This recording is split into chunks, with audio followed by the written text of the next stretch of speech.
Bienvenida o bienvenido a esta exploración en profundidad. Hoy nos metemos de lleno en un tema médico que casi todos creen conocer, pero que, bueno, está lleno de matices y sorpresas.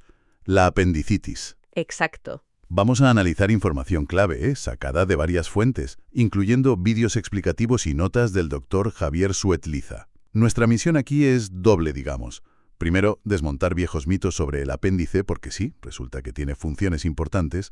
Y segundo, entender por qué diagnosticar su inflamación puede ser, tan complicado. Muy complicado a veces, sí. Y además, exploraremos cómo están cambiando las opciones de tratamiento. Veremos más allá de la cirugía de toda la vida. Así que, prepárense para algunos datos que quizá les hagan ver las cosas de otra manera. Muy bien, pues. Vamos a ello. Empecemos por esa idea tan arraigada. Esa que dice, el apéndice es un resto evolutivo, no sirve para nada. ¿Qué hay de cierto en eso? ¿O nada? Pues mira, según la evidencia actual que recogen nuestras fuentes, parece que muy poco de cierto.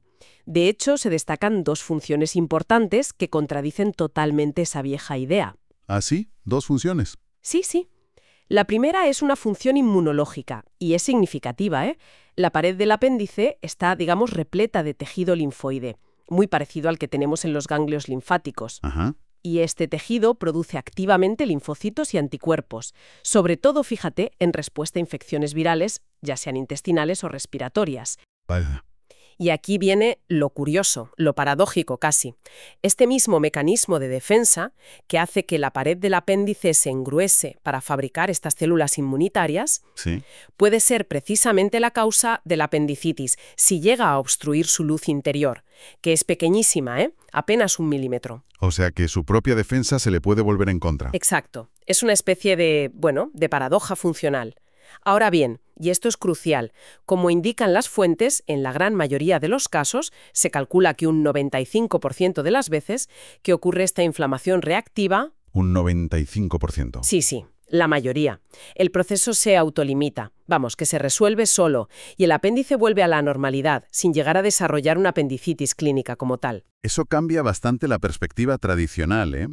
Que su propia función defensiva sea un factor de riesgo, pero que normalmente el cuerpo lo gestione. Es un equilibrio delicado. Muy delicado.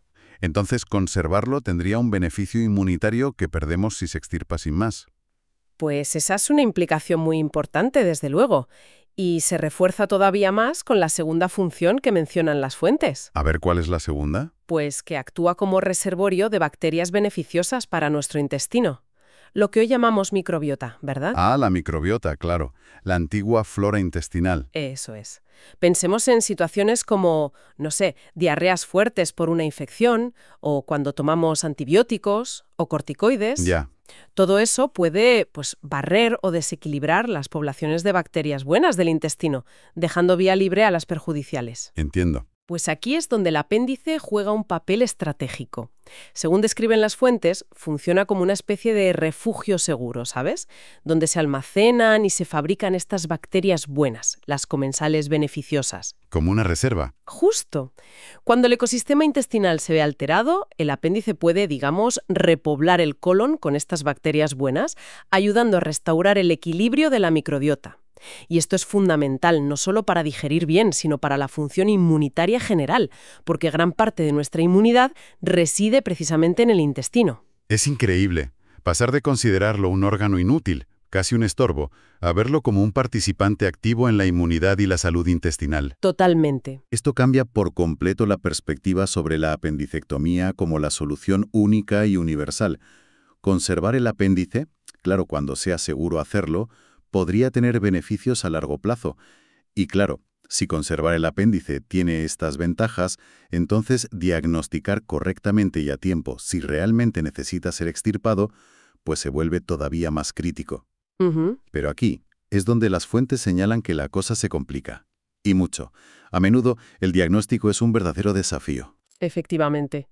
Las fuentes que hemos analizado identifican varios factores que pueden, confundir mucho el cuadro clínico y retrasar un diagnóstico certero.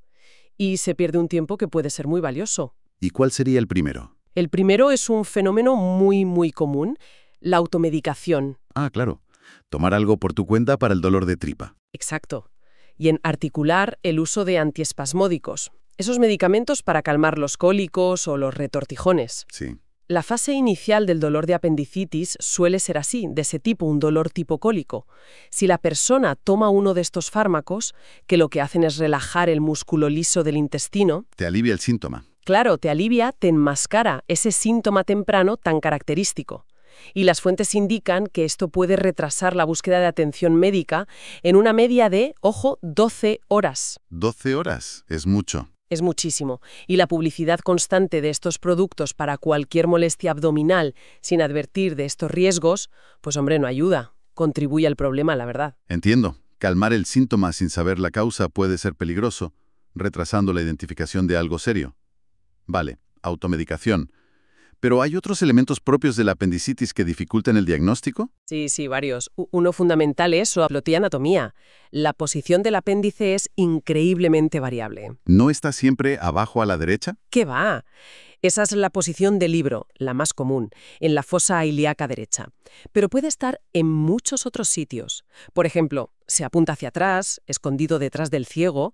Eso se llama posición retrofecal. Detrás. Sí, el dolor puede sentirse más en la zona lumbar o en el costado y puede simular perfectamente un problema de riñón. Vaya lío.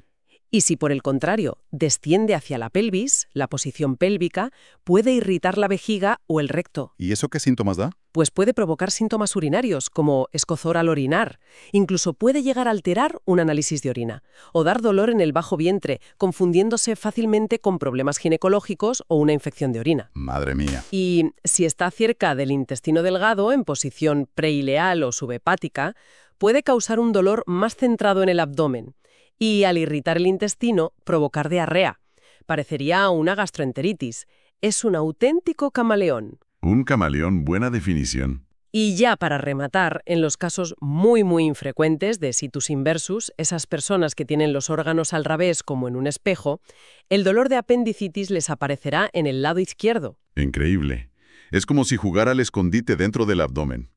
Tantas variantes explican por qué a veces los síntomas no encajan en la descripción clásica y despistan incluso a médicos experimentados. Exacto. Además de la posición, ¿qué otros factores pueden enmascarar el problema? Pues el origen del propio proceso inflamatorio. Ya hemos comentado antes su función inmunológica frente a virus, ¿verdad? Sí, la defensa. Pues bien, las fuentes explican que no es nada raro que una apendicitis aguda se desarrolle, digamos, una semana después de una infección viral común. Un catarro, una gripe, una gastroenteritis vírica. Ah, o sea, después de haber pasado ya la infección. Eso es. El apéndice reacciona a ese virus, se inflama como parte de la respuesta inmunitaria y a veces pues esa inflamación no se autolimita, sino que progresa y se convierte en una apendicitis. Claro. La confusión es máxima si la infección previa fue una gastroenteritis, porque los síntomas pueden solaparse mucho. Dolor abdominal, a veces vómitos. Ya veo, puede ser muy difícil distinguir. Y en niños la situación puede ser aún más compleja. Una apendicitis puede aparecer tan solo 3 días después de una angina viral, una faringitis. 3 días. Tan poco tiempo. Reciente. Es muy fácil atribuir todo el malestar a la infección viral inicial y pasar por alto la apendicitis que está empezando. Requiere una sospecha clínica muy alta por parte del médico para no caer en esa trampa, claro. Desde luego. Y mencionabas un último factor importante, relacionado con el paciente mismo. Sí, la edad.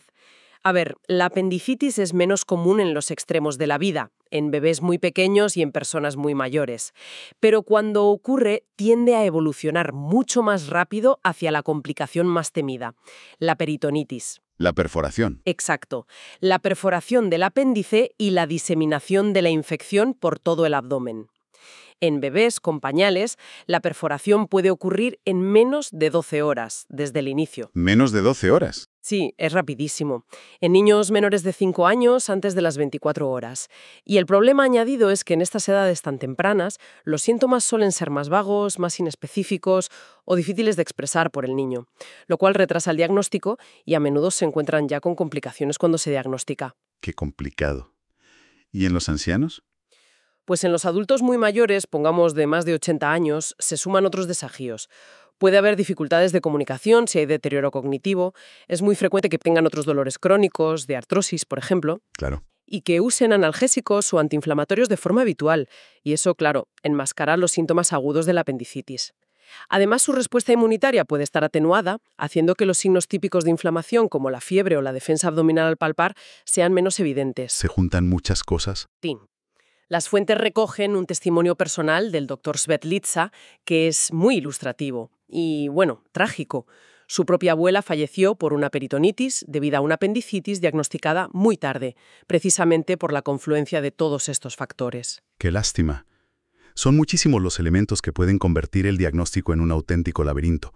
Automedicación, la localización variable, infecciones previas, la edad del paciente. Todo esto nos lleva, lógicamente, a la cuestión del tratamiento.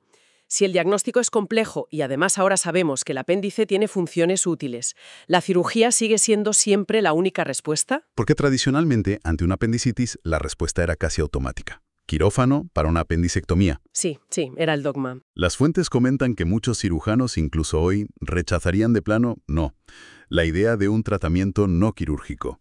Pero, ¿está cambiando realmente esta visión tan arraigada? Pues parece que sí, que está cambiando, al menos para un subgrupo específico de pacientes. Las fuentes aportan evidencia científica sólida y además creciente sobre la eficacia y la seguridad del tratamiento médico. ¿Tratamiento médico te refieres a...? Con antibióticos, para casos seleccionados de apendicitis aguda que no esté complicada. Se menciona que esta idea surgió inicialmente de observaciones clínicas, ¿sabes? Pediatras que veían mejorías inesperadas en niños a los que trataban con antibióticos por otras sospechas y que al final resultaba ser una apendicitis que mejoraba sola. Ah, mira qué curioso. Pero lo fundamental, claro, es que ahora esta idea se apoya en estudios científicos bien diseñados. Y se subraya algo importante. La opinión de un experto, por muy respetado que sea, si no se basa en datos de estudios rigurosos, pues puede no ser la más adecuada para evaluar un nuevo enfoque como este. La evidencia manda. La evidencia por encima de la opinión experta sin datos. Tiene sentido. Exacto. Y se describe con cierto detalle un estudio piloto que parece ser marcó un antes y un después. Se hizo en Estocolmo, en el Hospital Infantil Astrid Lindgren, que está asociado al prestigioso Instituto Karolinska. Sí.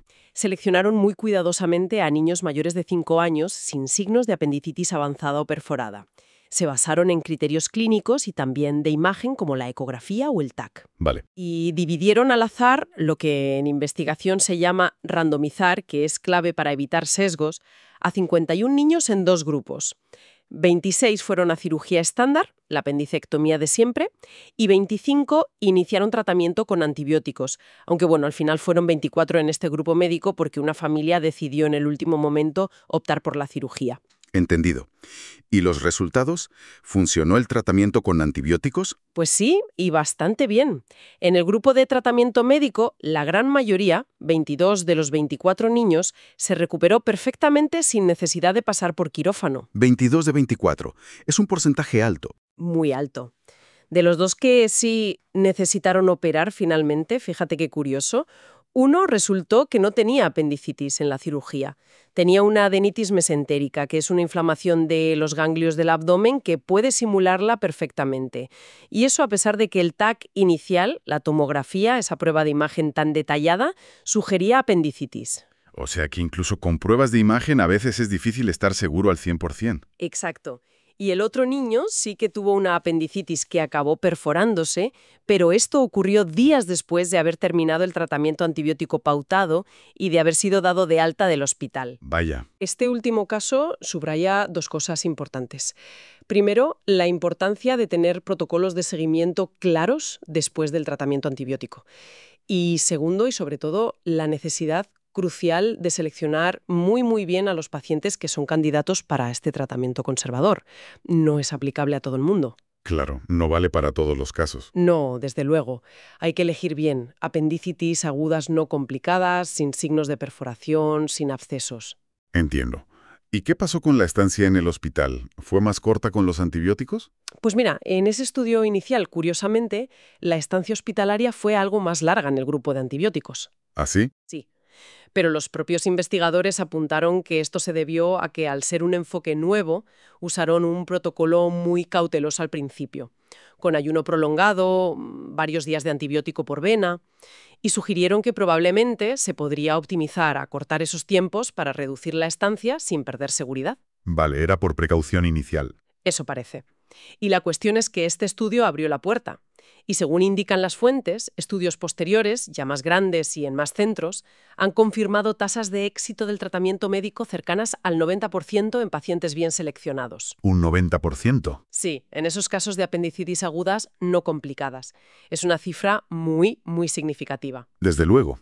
Y también se menciona en las fuentes una encuesta a cirujanos en Latinoamérica donde casi una cuarta parte, un 24%, ya ofrecía esta opción de tratamiento médico a sus pacientes. Exacto. Parece que la idea, respaldada por la evidencia, está empezando a calar en la práctica clínica diaria. Poco a poco, sí. Los beneficios potenciales son claros y además conectan con todo lo que hemos hablado antes. Claro. Por un lado, conservas un órgano que ahora sabemos que tiene sus funciones inmunológicas y para la microbiota. Y por otro lado, evitas los riesgos inherentes a cualquier intervención quirúrgica y a la anestesia general. Por muy seguras que sean hoy en día, siempre existe un riesgo, por pequeño que sea. Lógico. Pero es fundamental insistir, no se trata de eliminar la cirugía. La cirugía sigue siendo imprescindible para las apendicitis complicadas, las perforadas, las que forman abscesos, o simplemente cuando el tratamiento antibiótico no funciona. Claro, no es una cosa o la otra siempre. No, se trata de añadir una herramienta más al arsenal terapéutico, tener otra opción válida y segura para un grupo específico de pacientes, permitiendo un manejo más personalizado, más adaptado a cada caso. Entonces, el panorama general que emerge de todo esto es que el manejo de algo tan común, tan aparentemente sencillo como la apendicitis, se está volviendo, más sofisticado. Quizás más complejo en la toma de decisiones para el médico, pero buscando adaptar el tratamiento a las características del paciente y del tipo concreto de inflamación que presenta. Exacto. Ya no es aplicar una solución única para todos, el café para todos de la cirugía. Eso es. Se busca un enfoque más matizado. Muy bien, pues hagamos un pequeño resumen de esta inversión. Hemos descubierto que el apéndice, lejos de ser un órgano inútil, participa activamente en nuestra inmunidad y en el equilibrio de la microbiota intestinal. Fundamental. Hemos comprendido por qué su diagnóstico puede ser un verdadero desafío, por culpa de factores como la automedicación, su posición tan variable dentro del abdomen, la confusión con infecciones virales previas y las particularidades según la edad del paciente. Un cóctel complicado a veces. Y finalmente, hemos visto cómo el tratamiento médico con antibióticos se está consolidando como una alternativa eficaz y segura a la cirugía para casos bien seleccionados de apendicitis no complicada, permitiendo además conservar el órgano. Exactamente. La historia reciente de la apendicitis es un gran ejemplo de cómo la ciencia médica avanza, cómo cuestiona dogmas establecidos, como eso de la inutilidad del apéndice o la cirugía como única vía, y cómo se adapta a la nueva evidencia que va surgiendo. Sí. Nos recuerda la complejidad increíble del cuerpo humano y que siempre hay espacio para aprender, para refinar nuestras prácticas y para mejorar. Totalmente de acuerdo. Y esto nos deja con una reflexión final que surge directamente de todo lo que hemos hablado, ¿no? A ver. Si estamos revalorizando el apéndice por su contribución a la salud general, si estamos buscando alternativas a su extirpación sistemática, ¿qué otras certezas médicas quizás necesitaríamos reexaminar con ojo crítico? Buena pregunta. ¿Podría esta nueva perspectiva influir en cómo abordamos otras cirugías consideradas menores? ¿O el manejo de otros órganos o tejidos que alguna vez consideramos prescindibles o vestigiales? Quizás nos invita a preguntarnos, ¿qué otras asunciones profundamente arraigadas en la medicina actual merecen una revisión crítica a la luz del conocimiento que tenemos hoy y del que tendremos mañana? Es una pregunta que queda ahí, abierta, para seguir explorando y reflexionando. Una reflexión muy pertinente para cerrar, desde luego. Esperamos que esta exploración detallada de la apendicitis, con sus mitos, sus complejidades y sus nuevos enfoques, haya resultado esclarecedora e interesante.